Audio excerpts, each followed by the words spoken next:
I mean, from what I understand, that the best interviewers, you've got your questions that you want to ask, but you listen. Yeah. And that's anyway. Go ahead. Speaking of that, like, who would you say, like, who's an interviewer you see today that you're like, God, they did really good? Like a Larry King, like somebody You know like what? that? It's funny. My husband loves Howard Stern. Oh, okay. And I'm old enough to remember when he was a shock jock in New York, okay? Because that's where I grew up and that's what I listened to. I didn't necessarily listen to him. That was not my thing. Mm-hmm. But I can appreciate the interviews that he does, because you can tell his enthusiasm for the subject. You can tell the questions that he asks are designed to generate interest and to get his subject talking. Mm-hmm. Some of the things that he talks about I'm really not interested in. He always likes to go off on their sex lives and things like that. And it's like, I can live without that. But the people I have heard him interview, generally actors, Mm-hmm. I'm not seeking it out, but if I happen to hear it on Sirius Radio, I think that he's got a really interesting style, and he really pulls a lot out of his subjects, and I think that's interesting. I don't listen to a lot of interviews. In fact, I only recently started listening to podcasts because I only recently got a pair of earbuds that work for me. And so now when I walk the dogs, I can listen to podcasts. Do you got the Bluetooth earbuds? Yes. Yeah. This was a pair that my son got off of a Kickstart project, and he forgot about them. And then, of course, years later, they popped up and said, "Oh, hey, we produced them, and they're great." The only problem I have is that I didn't realize, for instance, yesterday I had taken them out of my ears. My husband called me and I couldn't hear him, and I kept saying, "I can't hear you." And it was because my earbuds were still active and they were picking up the conversation. But I'm getting used to that. This is cool. The Bluetooth earbuds changed the game for me. Oh yeah. I can multitask, take a phone call while I'm like preparing food. I can now, when I go out on a run, I don't have to worry about the wires getting in the way. I don't know why I didn't get them sooner. Well, I think my problem was that it was, this kind of technology that, I'm used to the headphones with a cord. Yeah. And they get in the way. I teach Zumba. Oh, nice. Which is a lot of fun. But when I'm trying to, say, choreograph something, and I was doing it, in the past with my headphones on, you're waving your arms, it's very difficult to do. And now, of course, the freedom of Bluetooth, it's terrific. I'm very impressed. I would hate that too, when my arms would flail when I would run, and then I would catch my cord, and then it would disconnect. And now all of a sudden I have to reset. Yes. And I almost feel like I have to just restart the run at that point. In fact, when I'm dancing, I have to restart the dance to choreograph it. So anyway, that's I'm very pleased. I don't know whether they ever mass produced these. Mm-hmm. I think they're terrific. They come in this tiny little circular box that you plug them in, and then you plug the cord in, and it's great. It's anyway. Big ad, and I can't even tell you the name of the company that produces them, but I really enjoy them. I know, it's funny. This first couple of minutes has just been one big advertisement for earbuds. For earbuds. Buy them today. Buy them today. No, I use them every day. It's amazing. Anyway, we're rolling. Okay. Just really quick, everybody, thank you very much for tuning in. My name is Chris. This is Chee-Tash, and today I have a very special guest, author of the Book of Hannah, a tragic comedy in 3 trimesters, Ellen Gelerman. Gelerman with a hard G. Gelerman, okay. It's if my name were spelled with 2 L's, you would say Gelerman, wouldn't you? Yeah. Yeah. Gelerman. Yeah. What is the origin of that name? It is. Oh gosh, let me get this right. I think it is Polish origin. Mm-hmm. My husband's family came from that part of Eastern Europe where the borders moved a lot. Okay. So, you know, Poland, Lithuania, that area. And it is just to our detriment that when he came over, he spelled it with one L, and it has been the source of misspellings ever since. Oh, wow. So he actually he was born in Poland? My husband's grandparents. Okay. His grandfather and his grandmother. Oh, wow. Okay. Yeah. I mean, well, most of us, my grandfather was from Belarus, and, you know, if you want to go back, the generation before that were all from Eastern Europe. Mm-hmm. We didn't come over on the Mayflower. We have our origins are pretty much, you know, late 19th century, you know, immigrants. Mm-hmm. Wow. That's where my parents are Eastern European. They came here.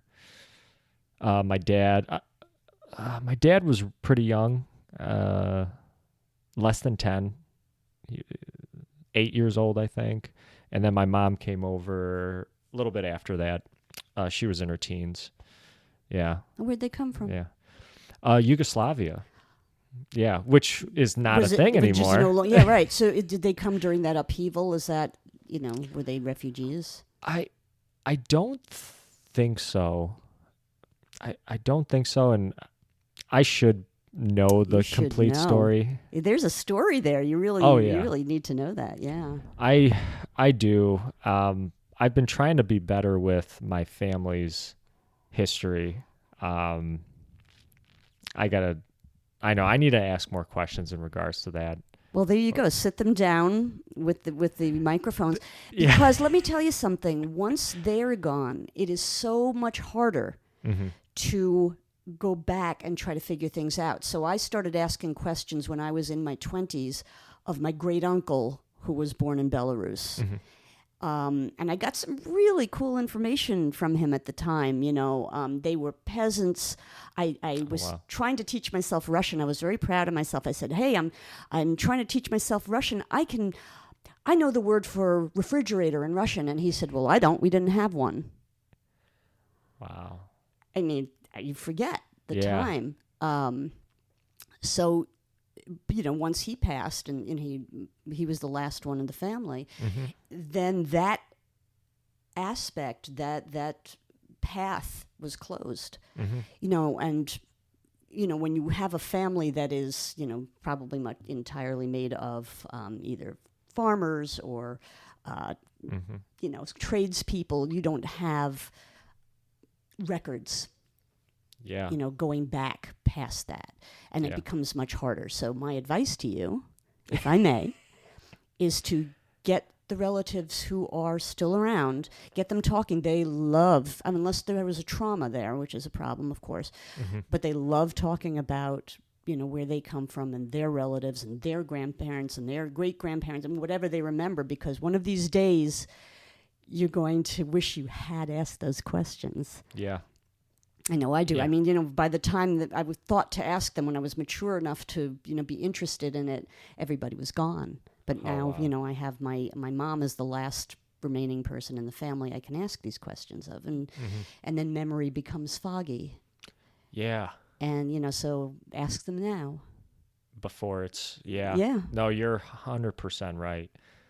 That would be a cool podcast now. Yes, it would. Thank you for giving me that idea. Yeah, absolutely. Get them talking. Yeah. Yeah. Oh, man.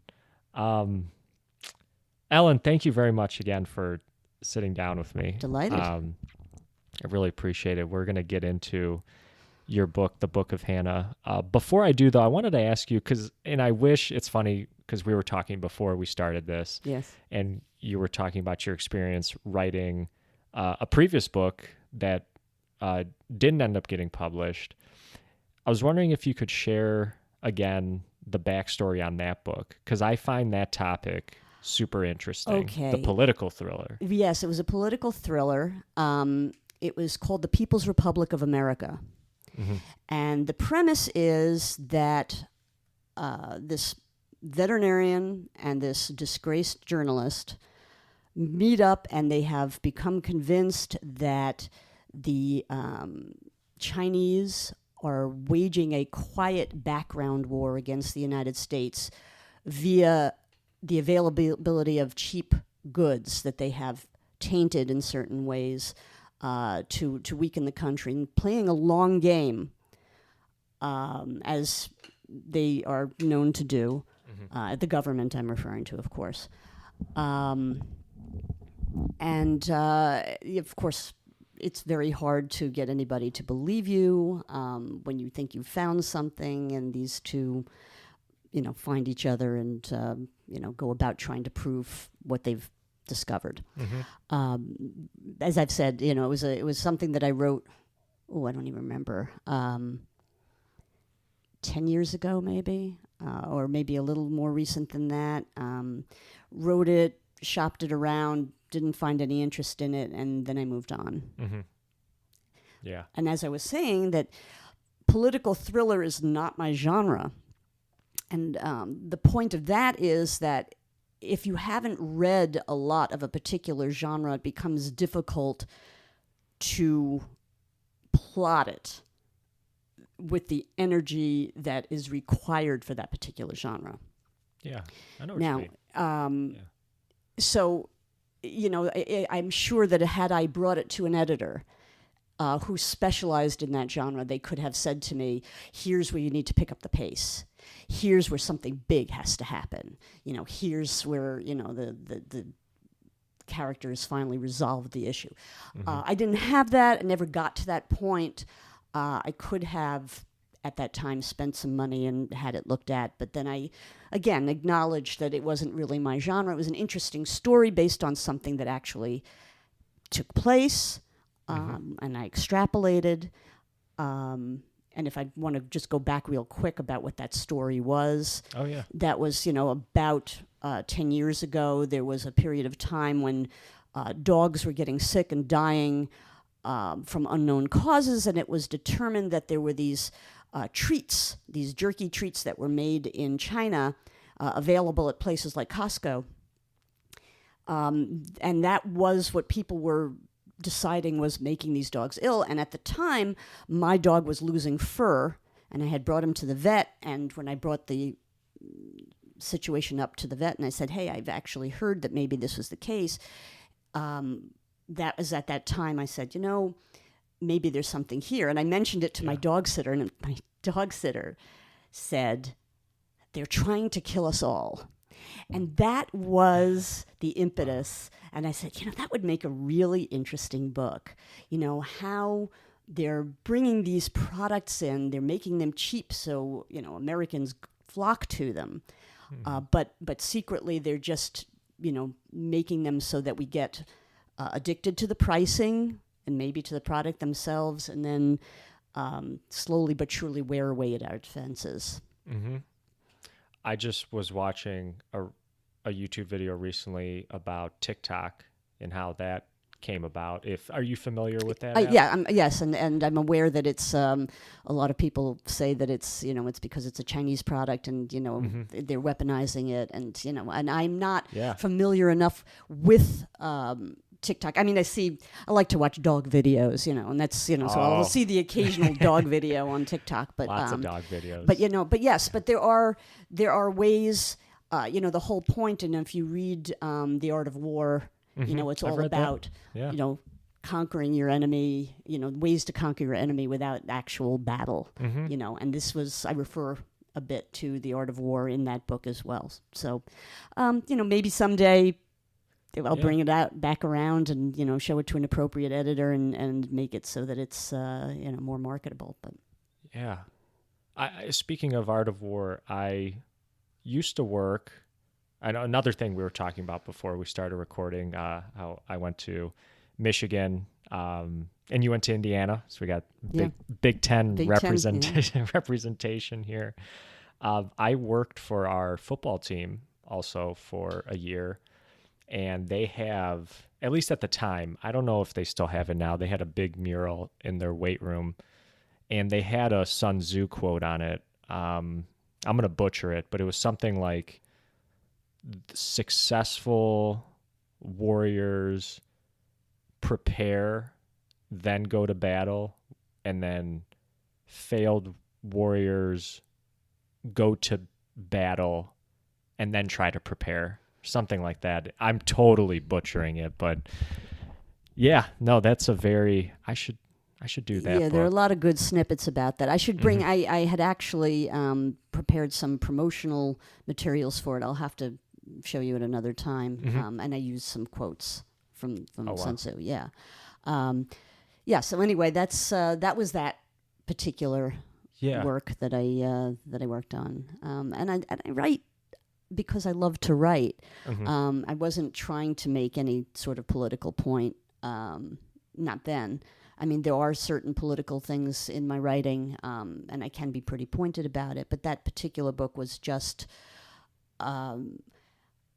when there's a story that I want to tell, I'll tell the story, regardless of the genre. We discussed that before we came on air. Yeah. How I wrote this political thriller, and before that I had written a Regency romance, and then the Book of Hannah is what you might want to call women's fiction or chick lit. Although I have had men who have read it and enjoyed it.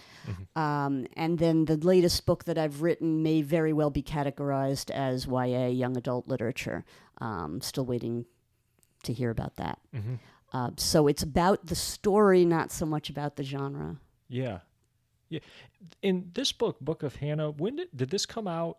Recently, right? Within the past couple years? It came out 2019. Okay. And I was in the process of promoting it when the pandemic hit. Oh. And in fact, I was supposed to do a reading at Barnes & Noble in, where is it, Livonia? The closest one. Yeah. And they had posters and everything. I was so excited. It was supposed to be for Mother's Day, which is, as you would realize, having read the book, was appropriate. Yeah. And then the pandemic hit and everything got shut down. So the promotion for this book didn't happen because of the pandemic. And I've largely, moved on, writing another book, and I'm going to be eventually publishing and promoting that one.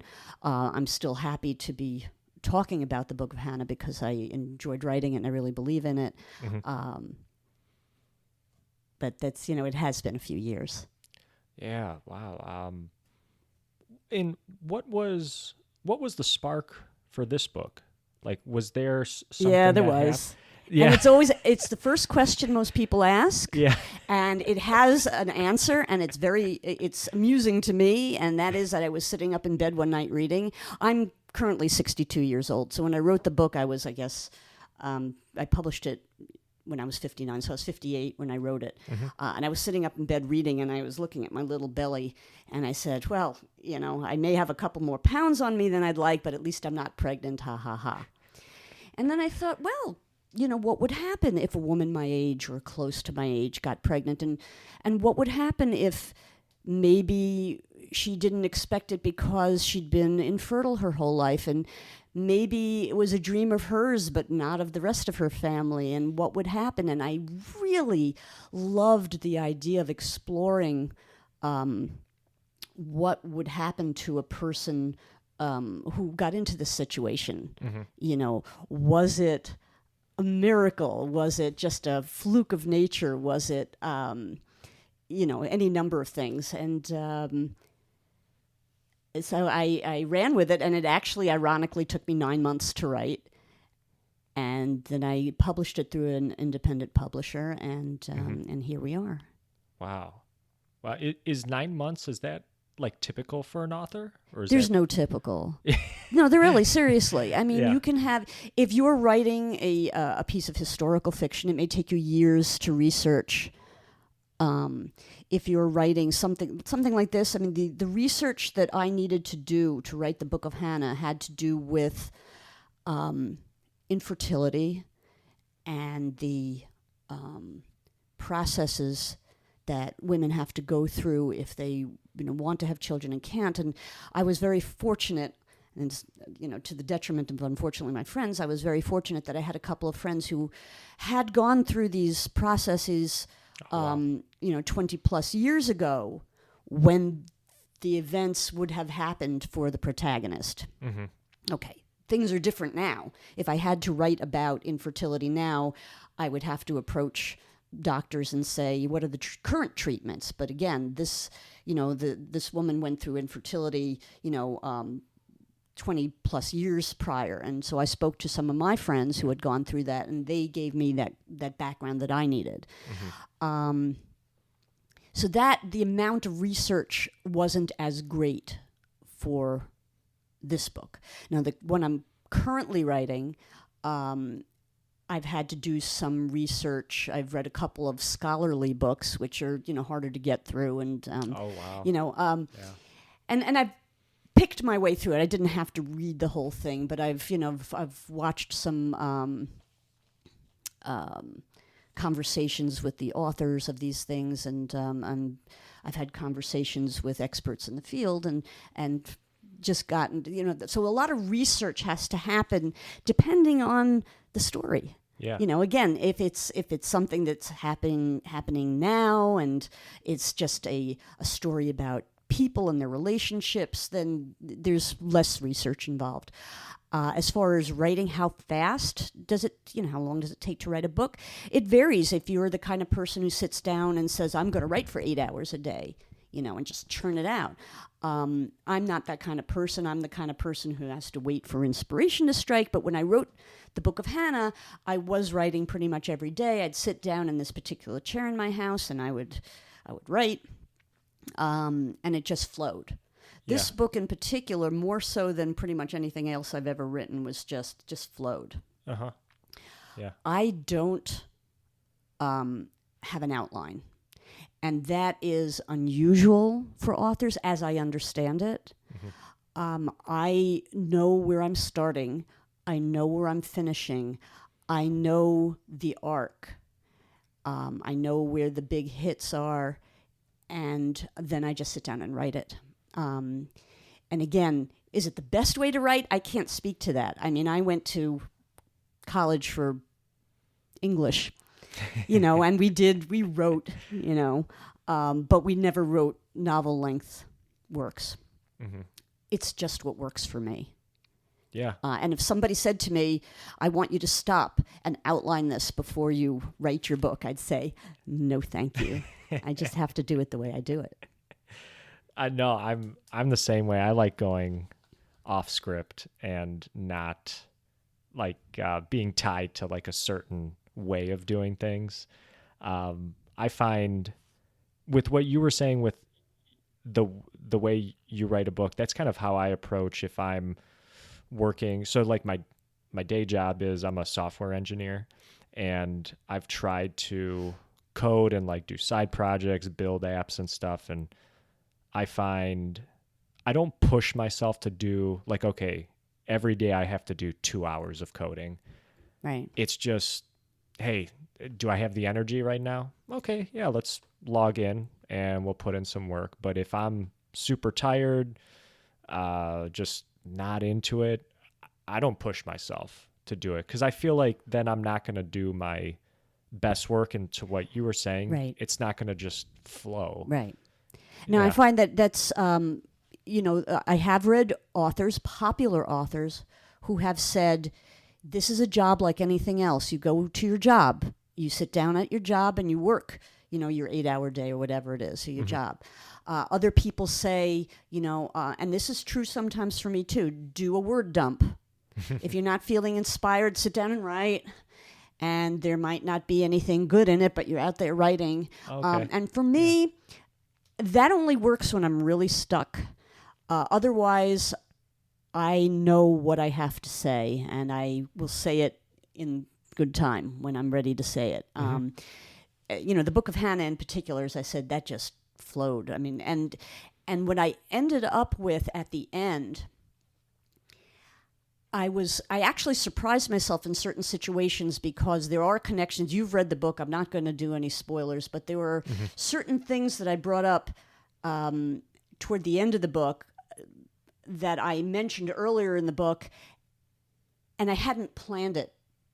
It's kind of hard to describe without spoilers. But, even the name Hannah, for example. Okay. When I started writing the book, Hannah had a different name. Oh, okay. Names are very, very important, at least to me, and I think to a lot of writers. What you name your character is very significant, And I was looking, I think I called her Amanda at the beginning, and just as to have a name, a placeholder. Yeah. Sometimes I'll just put X. I have a whole manuscript at first draft where everybody is named X or Y or Z because the names are so important. And I eventually said, and actually I named her Hannah because of a throwaway joke I make early in the book with her doctor. And it was a throwaway, and I said, I want to make this throwaway joke, therefore I'm going to name her Hannah. Now, it might not have stuck, except that I remembered the story of Hannah from the Old Testament, which I do bring up in the book. Oh, yeah. Okay, now, this is a story. Nehemiah, was it? Or the... in the Bible? Right. Hannah's the mother of Samuel. Oh, okay. And she was infertile. Right. Yeah. And she went for years suffering with infertility, and then she was finally blessed. And I thought, there must have been something going on in the back of my mind that I remembered this story. And I do know this story because this is a story that my synagogue went over every single year during the High Holy Days, and so it's kind of ingrained in me, the story of Hannah and her infertility, and it must have stuck in there somehow. But then when I named her Hannah, and then I came back across this, I said, yes, this is the name that this woman must have, because it ties very nicely back into this Old Testament story. And there are a couple of other things that happen in the book, and I can tell you offline. No spoilers. No spoilers about that. Where something happened like that, where I gave a name and I said, "Oh wow, that works really neatly with this" at the end. So yeah, names are super important in the process, and I will often change names. For no other reason than, for instance, I named a character in my most recent manuscript, and I was falling asleep, and I felt like this character had just sort of come to me and said, "That is not my name. My name is Reagan." And I was like, "Okay, your name is Reagan. I will change that in the morning when I get up." And that's just the way things work for me. It's a kind of loopy process. I don't think it's traditional for all writers, but I think every writer's got their own process, and what works for some may not work for others. And this is just the way I work. Yeah. No, I totally get that.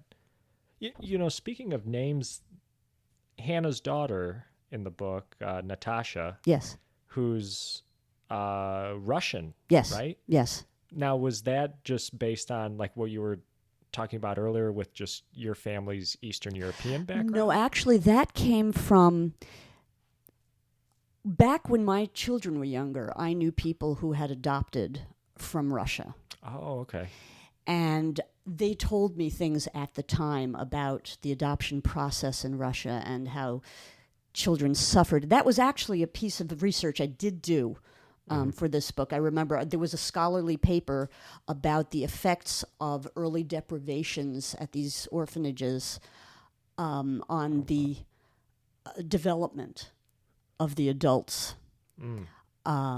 So I wanted her adopted daughter, to be someone who had suffered some deprivations. Now, there are other deprivations that I didn't talk about. Fetal alcohol syndrome is a big one. Really? Yeah. That has a lot of influence on a lot of these adoptees. Again, I'm speaking 20, 30 years ago. I really can't speak to what's happening now, but I have, and also anecdotally, because I have had more than one friend of mine who has gone through this adoption process in Russia and found issues later on as the children developed. Oh, wow.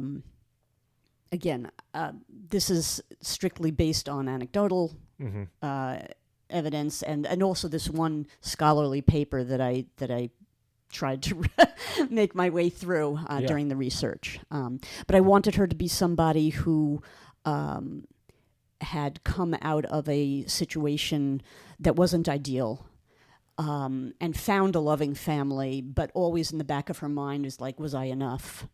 And Hannah in the back of her mind saying, was I a good mother? Did I do right by her? You know, we have this kind of, at the beginning of the book at least, this kind of touchy relationship where, you know, there's this anger. And why is this anger? And the anger is very deep-seated, and part of it is, you know, Hannah's fault for some cluelessness that she had during Natasha's childhood, and partly Natasha's, I won't say fault, but partly on her side based on the deprivations that she went through in this, you know, Russian orphanage. So that's not based on my Eastern European background. That was based on just the way I needed the character to react to certain situations. And I think that becomes obvious, you know, later on in the book, certain events, which again I won't spoil, but you know, conversations that she and Hannah have. Yeah. No, I like the kind of the medical terminology that gets used in the book. I really enjoyed that. I feel like it's rooted in stuff that we experience like every day with pregnancies and going through that whole process, and the way you develop the OBGYN doctors, Dr. A, and the other one escapes me right now. I thought that was very interesting. Like it's... Well, you know, again, as a woman, and this is why, you know, there are many aspects of the book that may not appeal to male readers, but women relate to this. All the tests, all the rooms that are always too cold, and and the lights that are always too bright, as I start out, you know, the first page of the book. Women relate to that. Dr. A in particular, I modeled her physically after somebody that I know. I wanted her to be very sympathetic. I love her. I wanted Hannah to love her. I wanted her, you know, so she is the voice of reason and practicality, and you know, she gives emotional support. You know, she's a wonderful character in contrast to the other doctor, Dr. Felcher. You know, who is also a type, and I'm using air quotes here that you can't see, but a type that I'm familiar with, you know. And again, this book is also about, you know, in addition about the struggle with infertility and mother-daughter relationships, it's also about, you know, fame and wanting fame, and what happens. You know, people kind of blindly say, "Oh, I'd love to be famous." You know, when I was a kid, I wanted to be famous. I wanted to be a famous, you know, songwriter, or, you know, whatever. You know, you have these dreams, and fame is not always what it's cracked up to be. And, you know, it's as the book progresses, and again, it's a minor kind of fame. She's not a Hollywood star, but she is a local celebrity, and, you know, the way things turn out, you know, sometimes isn't what you'd expect or what you'd want. So it is about the double-edged sword of fame as well as motherhood, and you know, what goes along with that. Yeah, I remember a Dave Chappelle quote. If you're familiar with Dave Chappelle, I am familiar with Dave Chappelle. he said in an interview once, you can become, once you're famous, you can become infamous, but you can't become unfamous. Oh yeah, interesting. Yeah, I think about that with.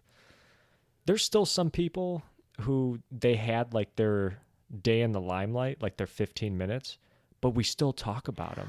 It's so funny that you mentioned that. Yeah. When you said that, do you remember Joey Buttafuoco? I don't know. This might be too before your time. That sounds familiar. Okay. I grew up on Long Island, and there was this story that broke about this guy who was having an affair with this young woman, and the young woman shot this guy's wife in a fit of jealousy. Wow.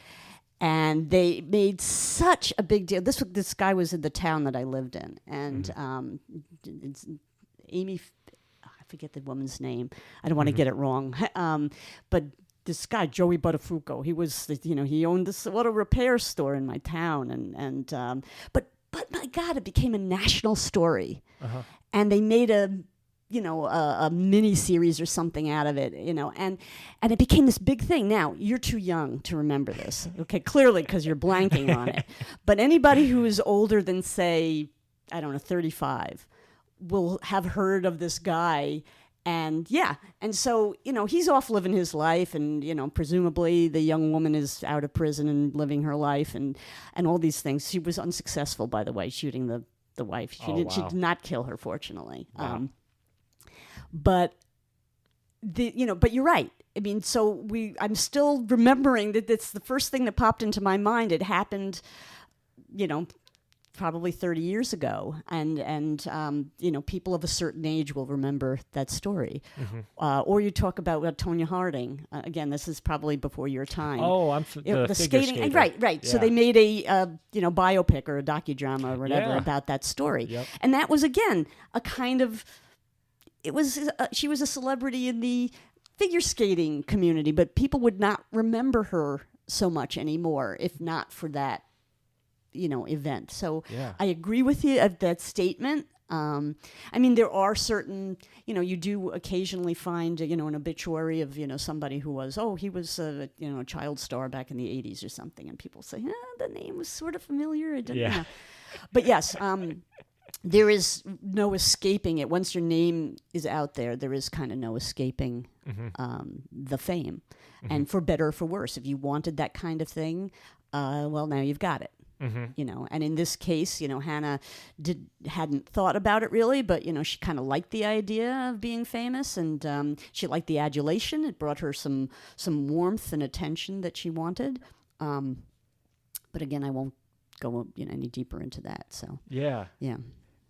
I do. That was a very interesting part of the book, seeing how that in the beginning, Hannah was very open to it. When, her daughter and her daughter's boyfriend come up to her with this idea.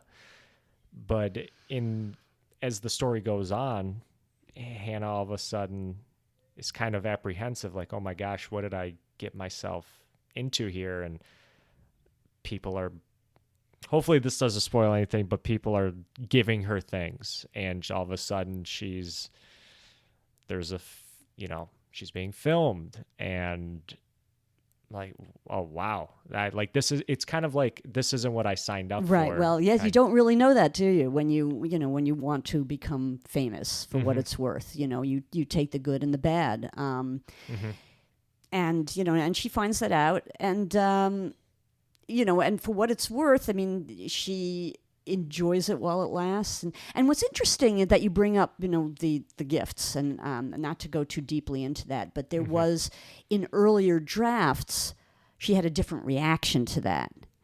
And we can talk about it at another time. I don't, again, want to give that away, but my editor was adamant that not be the reaction. And I fought her on it. Yeah. I did butt heads with this editor quite a bit. And then after the fact, after all was said and done, I said, you know what, it turned out better for the edits that she made.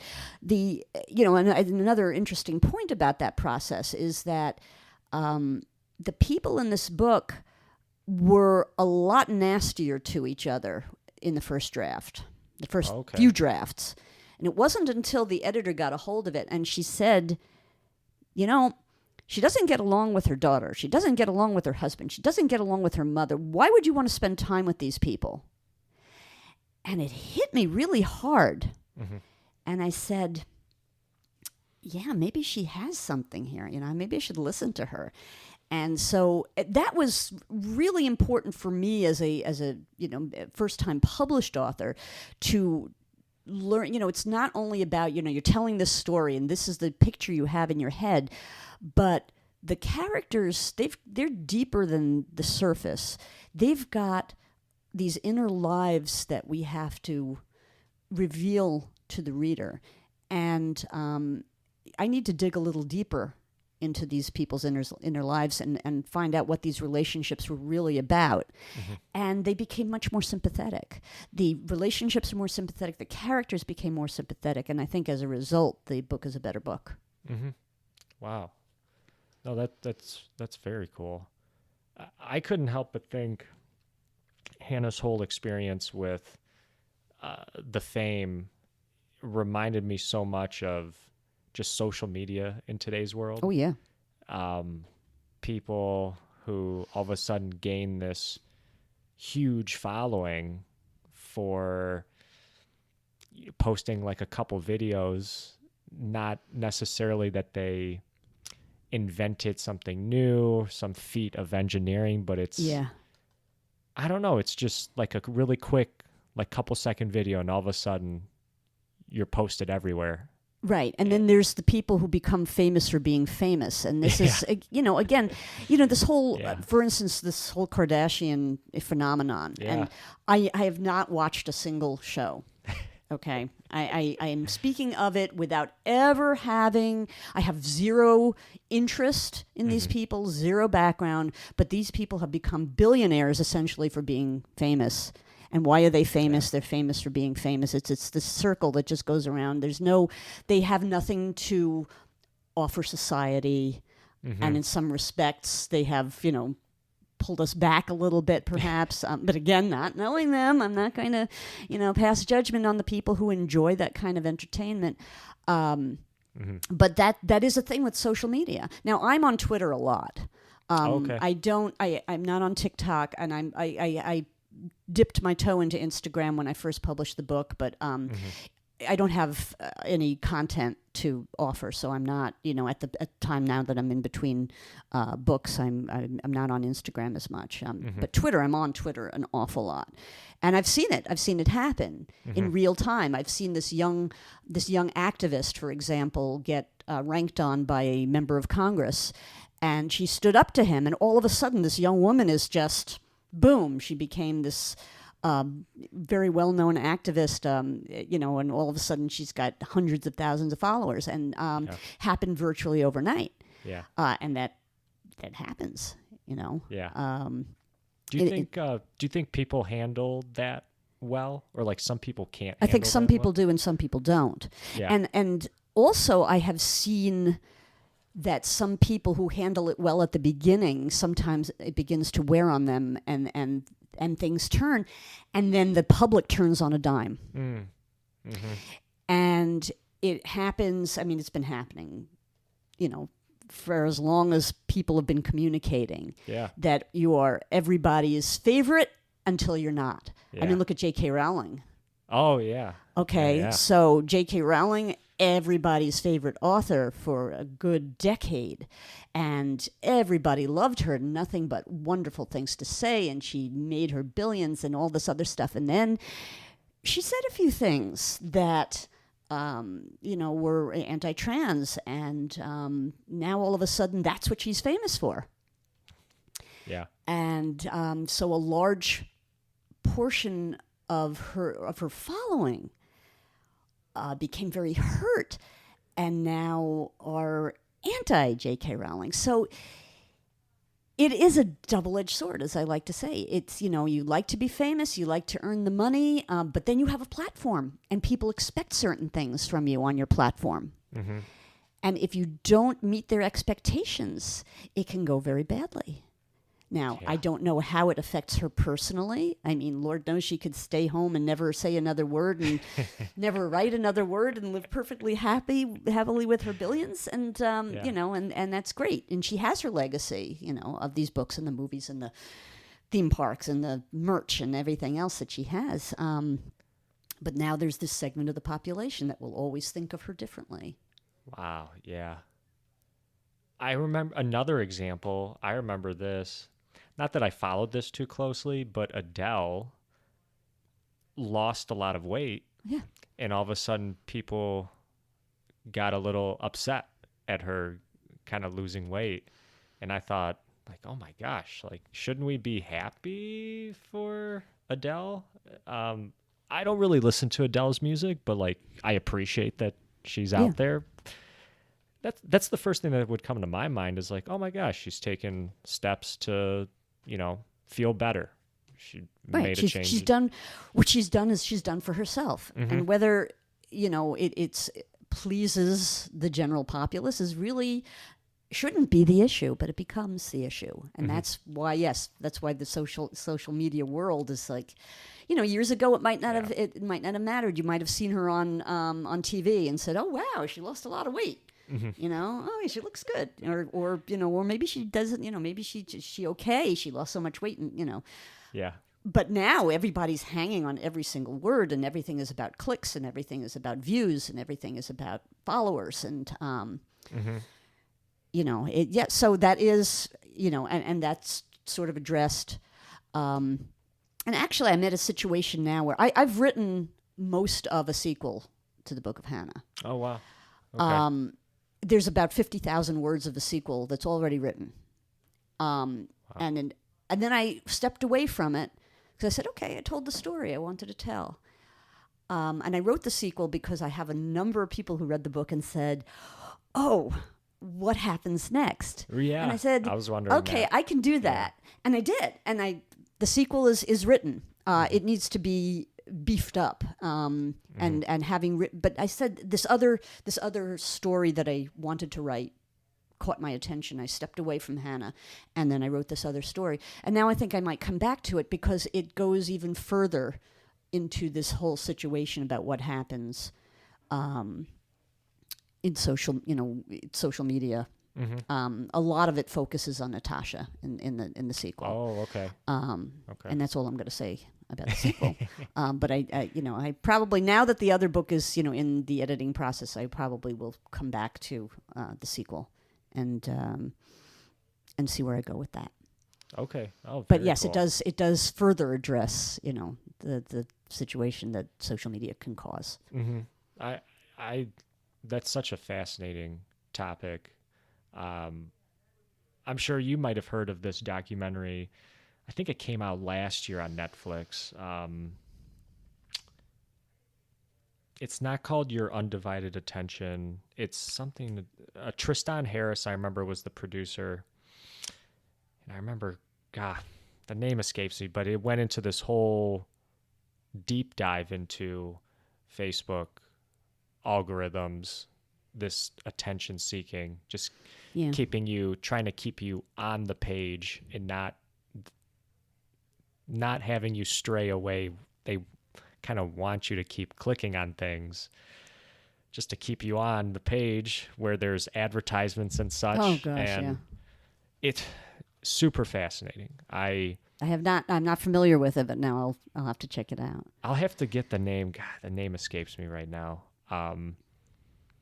It kind of going along with this, there was a member of Hannah's family who kind of wasn't a fan of all this, even more so, not too huge of a fan of the decision she makes with the baby that she's carrying.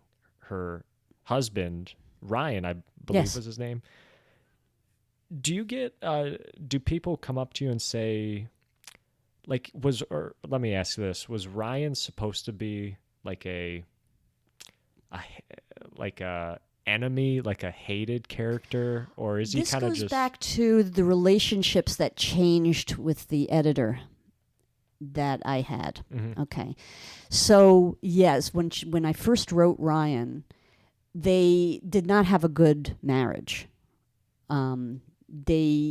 They sniped at each other. They were nasty to each other. I've seen marriages like that.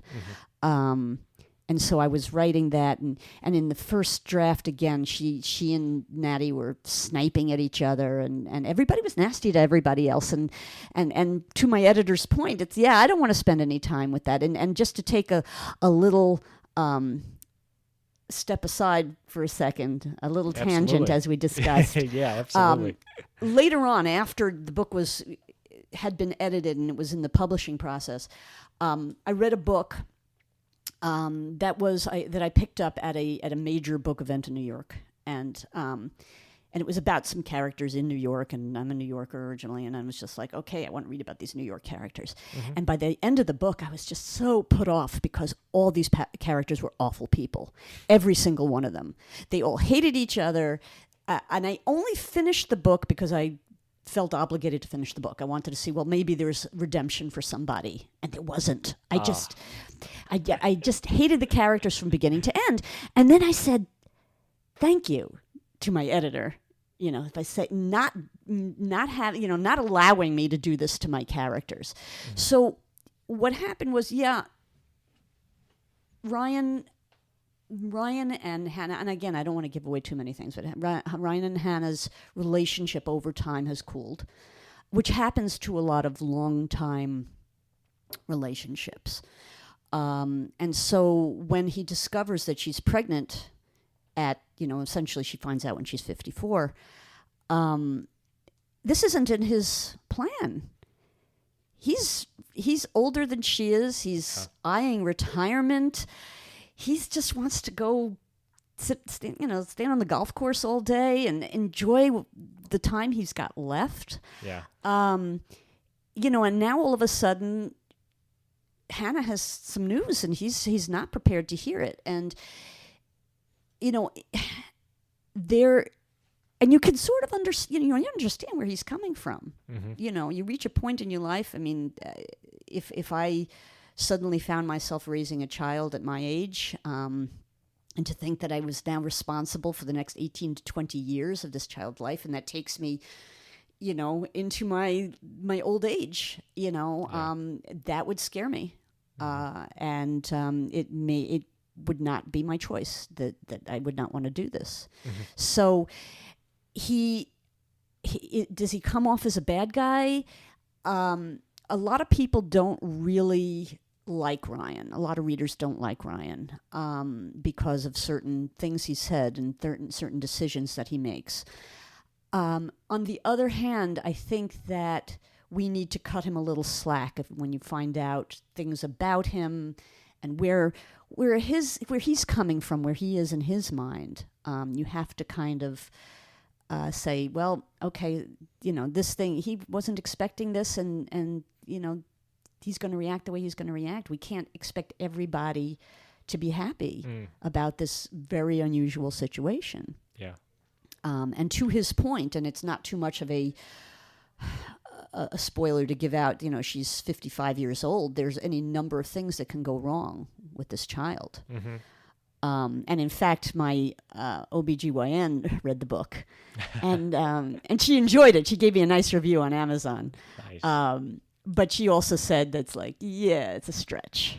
And I knew it was a stretch. I actually did consult a leading OBGYN at the time. I wanted her to be older, actually. I wanted Hannah to be pushing 60. And the guy just shook his head. He said, no. He said, 54 at the outside. And even then, without intervention, it just doesn't happen. I mean, there may be some weird fluke that you'll read, some person in India, claims that they, got pregnant at 56 or whatever. And, there'll be news stories about that. And I did some research into that, oldest mother and all that. But most of these stories do concern people who have had intervention of some kind, whether it's IVF or, hormonal treatments, they've had some intervention.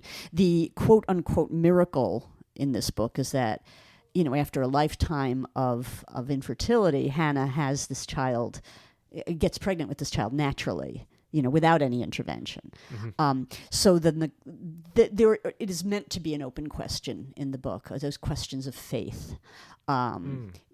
She had walked away from her faith. Is this going to bring her back to her faith? Is it a miracle? Is it a fluke of Mother Nature? Is it God's little joke? It's a question that the main characters can ask themselves. Mm-hmm. Yeah. Speaking of that faith, it's funny you mentioned that, because I did want to ask you how important was that in your life, and did you make that a point to have that a portion of the book? Hannah visits her church. She's trying to get advice from her pastor, etc. It's actually kind of, I don't want to say funny, as it's not a ha-ha funny, but I'm Jewish. Mm-hmm. And I'm mostly agnostic. I've gone through fluctuations in my own faith. I believe, I don't believe, I believe. And I'm right now in a period of basic non-belief. I'm willing to keep an open mind out here somewhere.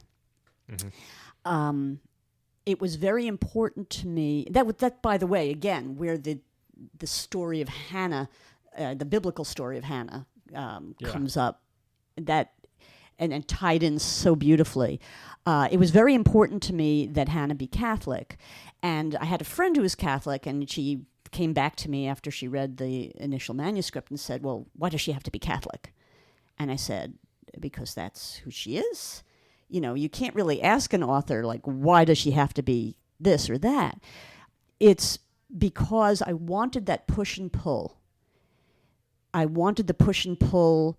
Now, in the Jewish religion, we, you know, our basic belief, and I'm not going to get too deeply into this, life begins at the first breath. Okay.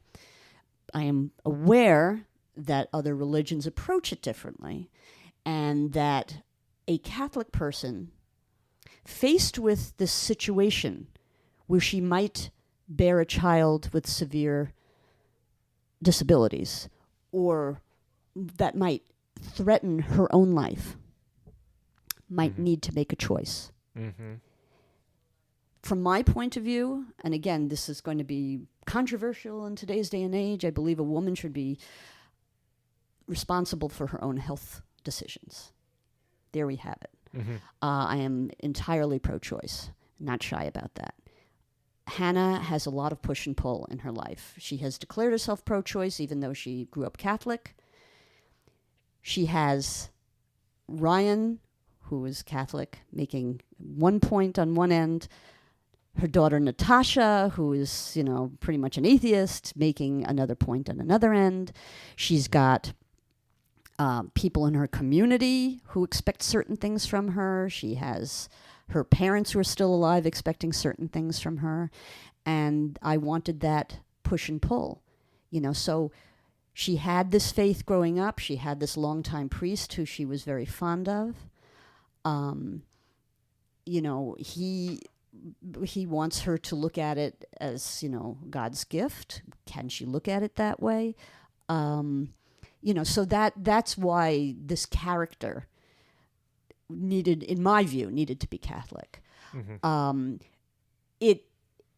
These discussions, these decisions are being made every day by people of all religions and all non-beliefs. And that's why I, again, believe that it's up to the individual to make the decision for themselves. And that is actually a point I make, whether subtly or non-subtly. There's a visit by some people. Hannah has some visitors that show up. I remember that. Yeah. And that is, in some regard, that's the voice of the author talking and saying, you know, this is what I believe. Everybody has their point of view. I just don't believe that the point of view should be pushed upon individuals. So yes, and what's really interesting is that my next book is about the Jewish faith, and it's also questions of whether these things exist or don't exist. I seem to be pushing myself into a genre that I had no intention of doing, but these are the stories I'm telling. So, yeah. No, I think that's really cool. First political thriller, and now into a whole new. Well, you know, and again, and the other thing that I wrote was, you know, Regency romance, which I can write one of those things. I toss them off pretty quickly because I've read a lot of romance growing up. That was my thing from the time I was like, I don't know, 12 or 13 years old. I read a lot of that. I wrote a lot of it. Big Jane Austen fan. So that period of time, I have done, you know, you want research. I've done a ton of research into the period of time, the clothing, the food, the hierarchy, the social hierarchies, which were very, very strict back then. So that was another whole, you know, the amount of research I've done for my books. I know a lot about a lot of things, and well, I shouldn't say that. I know a little about a lot of things now for all the research that I've done for these various different books. Mm-hmm. That's awesome. In your research for Book of Hannah, so it is possible for women of like that age that Hannah is to get pregnant. Like there have been examples of that? There have been, but what I have been told from the gynecologists that I've spoken to is that they are generally not successful pregnancies. So for her to carry it as far as she did, not to give away as much, of the book, but it's for her to carry it as far as she did, is really, to say highly unusual. I won't say impossible, but certainly highly unusual. And I'm not here to give anybody false hope. It's not, it's not a true story. This is Hannah's wish fulfillment, and perhaps for many women as well. But, so is it possible? Yeah, I mean, you'll get, I don't want angry gynecologists calling in and saying, no, it's not possible. I mean, I think from the people I have spoken to, it is possible to get pregnant, but the pregnancy is generally not a successful pregnancy. Oh, okay. Yeah. And that's as far as my knowledge goes. And I rely on experts to tell me otherwise.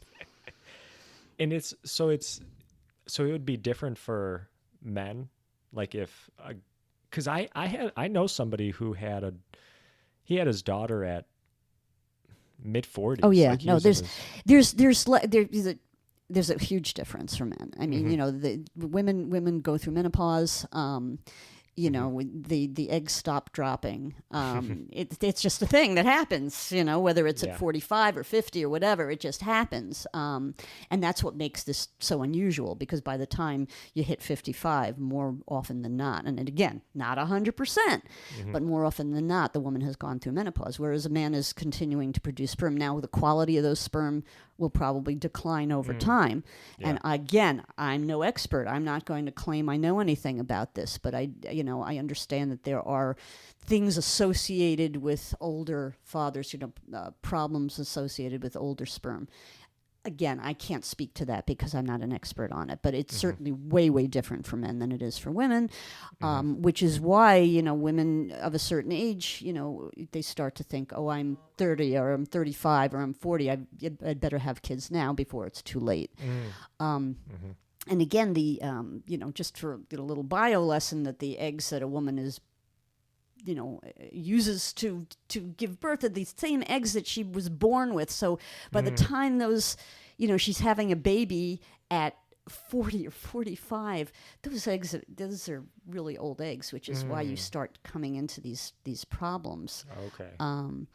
As a woman ages. So, again, is it possible? Perhaps. Is it, an way outside thing? Yes. And will it be successful? Probably not. And again, I don't want any angry phone calls from gynecologists telling me I don't know what I'm talking about, because I'll freely admit I don't. This is just based on whatever superficial research that I did, for the book. But I know it can happen. Have you heard people, like wherever news, podcasts, etc., talk about like the reproductive issues that we face in society today, like in regards to stuff that where I'm going is there's this author, Dr. Swan.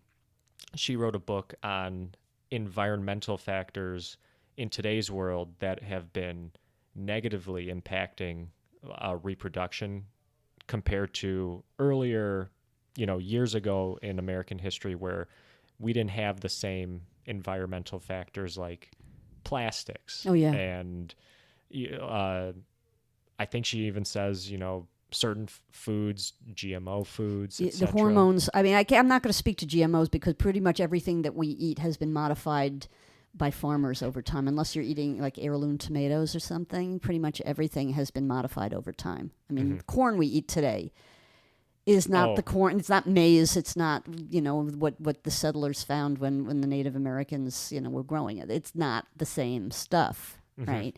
But certainly hormones in meat And plastics, which are in everything now, and Yeah. they're in our bodies. There's really no escaping that. Yeah. I can't speak to this. Again, this is not my area of expertise, so I will defer to people who have studied it.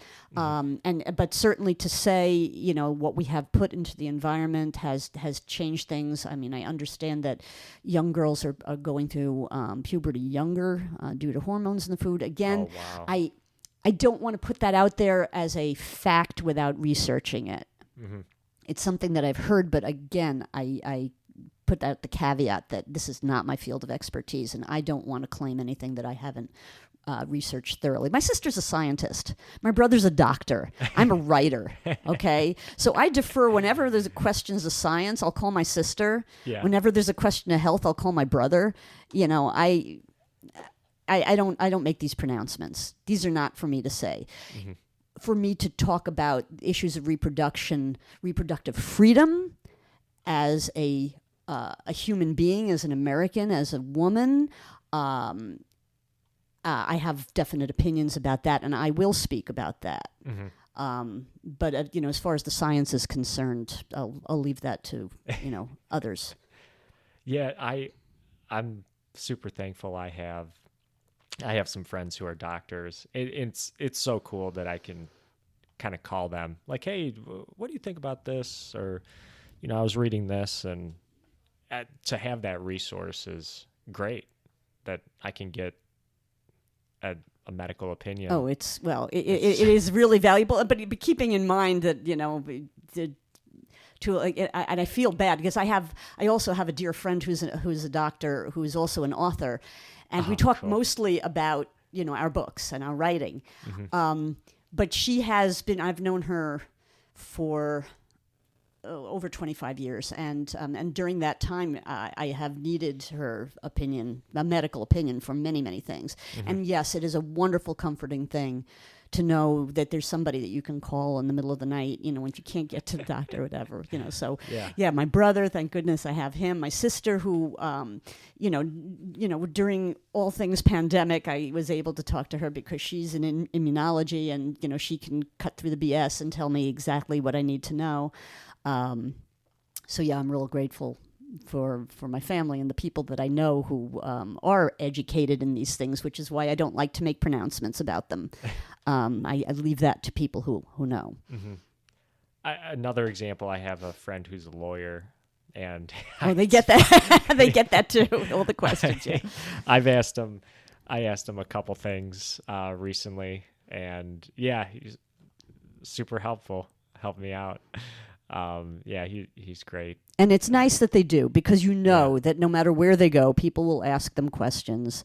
They ask them legal questions, they ask them medical questions, and I'm sure they get very tired of that. But it's nice, at least if they're close enough friends or their family, that they will respond to you when in your hour of need, and boy, do I appreciate that. Yeah. On the other hand, okay, so you're into tech.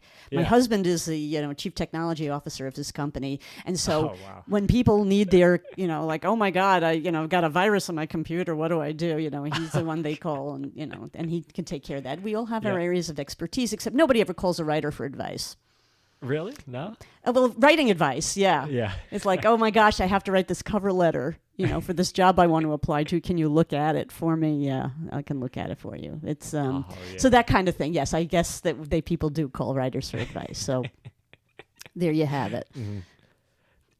Just one or two more questions. Sure. Ellen, your next book, do you have a date set for it? I do not. I'm aiming, once again, all right, and your listeners, and I don't know how much discussion you've had in the past about traditional publishing versus self-publishing versus hybrid publishing.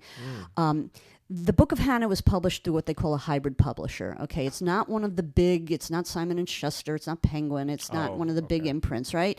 Yeah. It is an independent publisher, of which there are many, many, and basically what happens is that you give them money. I mean, they accept your manuscript, and they may reject manuscripts, and that's the difference between self-publishing, where you can publish anything you darn well please, and hybrid publishing, where they will accept or reject your manuscript. You pay.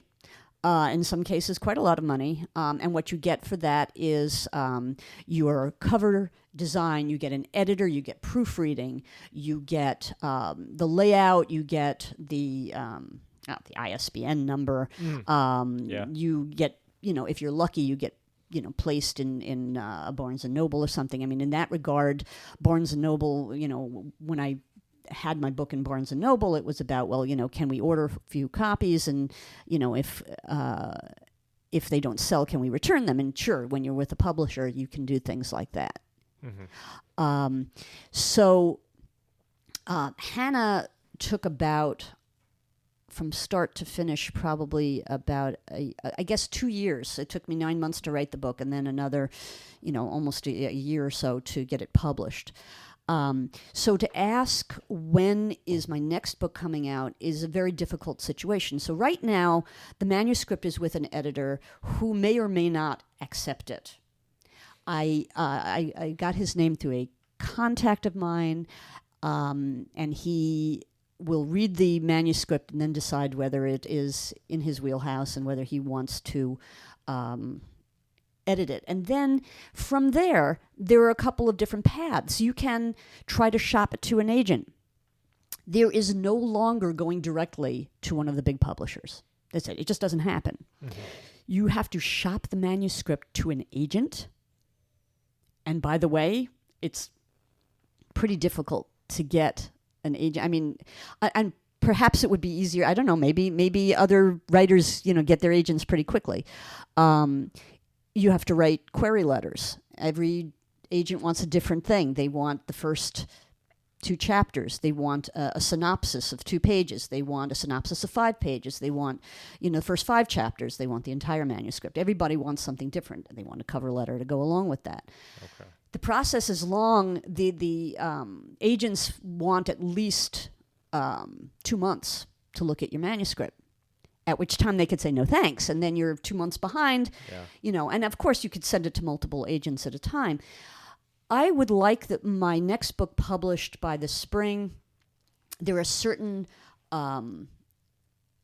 events that happen book events that happen in the fall that are prepared for in the spring, and you need to have at least an advance reader copy by the spring. Now, if I were going through a traditional publisher, the process would be much longer. I wouldn't see that book for, at least another 1.5, 2 years, whatever. Okay. But because I will probably end up publishing through another independent publisher or self-publishing, I want to have it available by May of next year to make the deadline for these events. Okay. Nice. Nice. So we'll see. Again, yeah. I'm at the stage now. I actually hired a graphic designer to do the cover. The cover is already prepared, which is the sort of thing, had I gone to the publisher, an independent publisher, for example, that was one of the services they provide, is to give you a cover. Now, this particular cover design, this was my idea. Okay. I told them what I wanted. I had my daughter mock up something in Photoshop. I said, this is what my concept of this book should be. Mm-hmm. And they did a nice job mocking it up. Yeah. For my next book, I hired a designer who has designed for some very big names in the publishing industry. And I was delighted with what he came up with. So now I have a front cover. I don't have a publisher. I don't have an editor. I don't really have anything yet, but I do want to have this all put together by the spring. There are a lot of things. I mean, if your audience is interested in publishing, there are all sorts of resources for that. And in fact, my friend, the doctor, who is also an author, mm-hmm. Has now become her own independent publishing company. Wow. And it took her a lot of research, but she figured out how to do it, how to, get her own company together, how to buy ISBNs, how to, mm-hmm. Get distribution. You have to get distribution through this company called Ingram if you ever hope to, get this book in front of people. Mm-hmm. There are a lot of things going on in the background. Now, my friend who has her independent publishing company, I may very well say to her, hey, let me be your first client. and go from there. So, stay tuned. I'll let you know in the spring. Oh, very cool. Yeah. Last question, I guess. What advice would you have for not necessarily just for an author, but anybody, like young people, etc.? Like any advice for people out there who are trying to figure things out, whether it's trying to write a book or trying to figure out what they want to do with their life? Oh, wow. I mean, that is a lot of responsibility you're putting on me. I do have advice for writers, okay? Yeah. And I'd like to tell, young people particularly, read a lot. It is hard to be a good writer if you're not a big reader, okay? Because when you read in a lot of different genres and read deeply and read broadly, read nonfiction, read fiction, see how people express themselves. I mean, I love the feel of a physical book, but I also have a Kindle, and I like the Kindle because when I read a book, I will highlight passages that I say, "Wow, this simile or this metaphor or this way this author expressed that."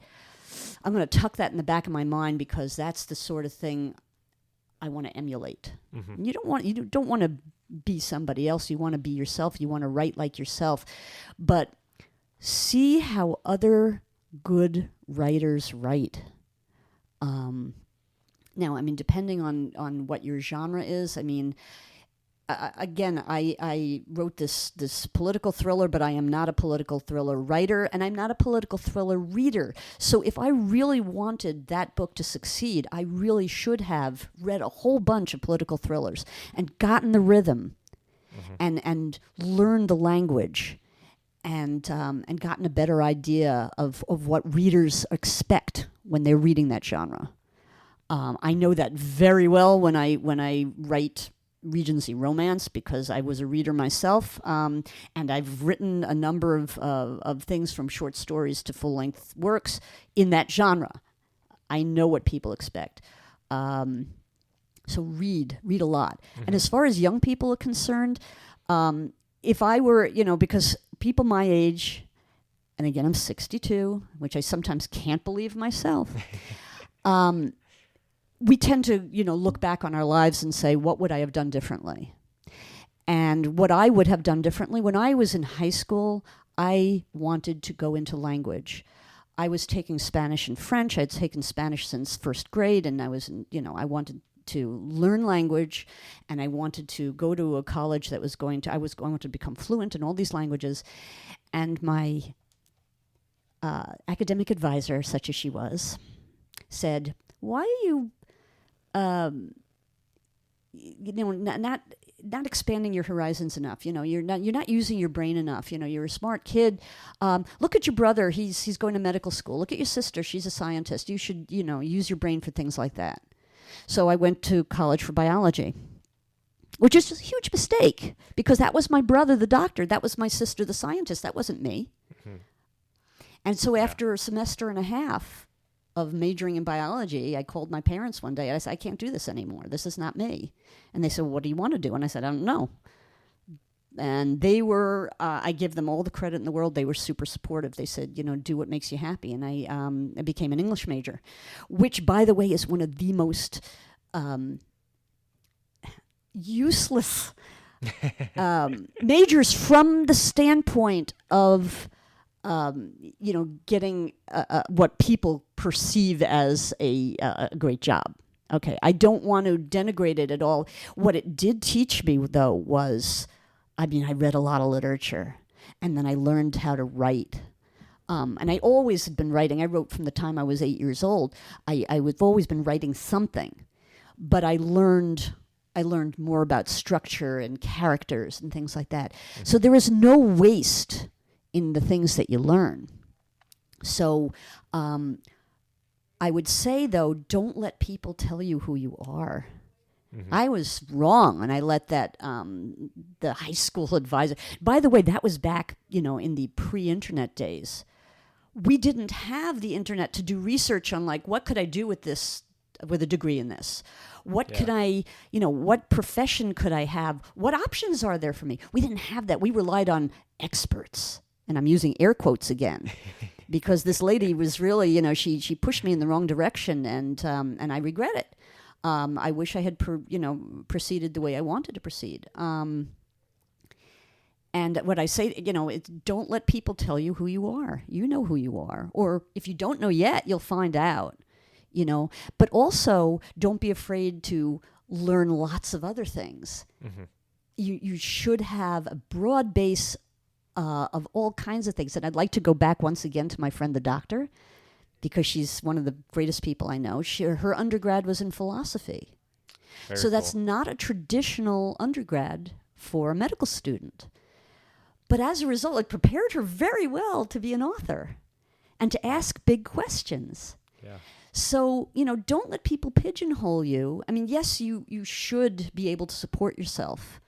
And unfortunately, that's the way things are today. It becomes more and more important. But know who learn who you are, and be true to what your dreams are. And then if it doesn't work in one direction, so, okay, I didn't become the songwriter that I thought I was going to be.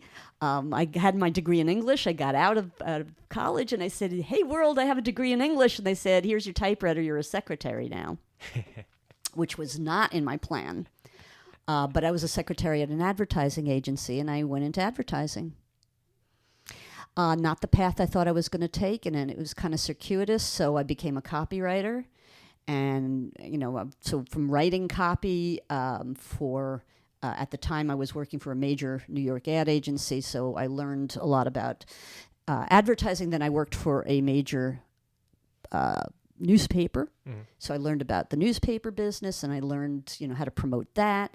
So nothing's ever wasted. You get a lot of good information, but, you look back when you get to be my age and you say, am I happy with how I led my life? You want to earn money? That's great. Everybody should have enough money to be happy to the level they want to be happy. But you should get up every morning. You shouldn't dread doing what you're doing. And that's what happened when I thought I was going to become a veterinarian. That was why I majored in biology, right? Okay, I love animals. I'm going to become a veterinarian. Well, guess what? It's not all James Herriot. And James Herriot was, by the way, very influential. People of my age wanting to become veterinarians. He wrote a series of books about being a country vet. It was all things great and all creatures great and small, all things bright and beautiful. Very wildly successful, and everybody wanted to become a vet after reading these books. It's like, okay. And I worked for a veterinarian over a summer between semesters, and I was miserable. Mm-hmm. It wasn't, it's not all saving animals. It's like the day-to-day dealing with clients and getting bitten and scratched, and the bodily functions of the animals. It's and things happen that make you sad every single day. And I just couldn't deal with it. And so that's not who I was. I still love animals. I still have dogs. Yeah. That's great. But who I am is a person who expresses themselves through language. And it took me a really, really long time to get to the place where I am now. And I'd like to, since we're going to close soon, I'd like to mention, the worry that I had starting out rather late in life, publishing.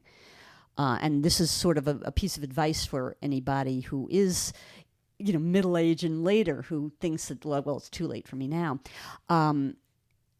I went to this major book event in New York. It was a Book Expo America, which they no longer have, apparently. I've read that they've closed it down. But every year, it was the publishing companies would, put out their new stuff, and publishers and booksellers and librarians would all go and see what was coming up. Oh, very cool. And I went to a couple of these, and at one of them, I met the mystery author Louise Penny. If you're not into mystery, you might not know her name, but she is wildly successful. She co-wrote a book with Hillary Clinton, a mystery, and has probably over a dozen books now, wildly successful. And she started writing in her either late 40s or early 50s. And so I was very inspired, and I came up to her during this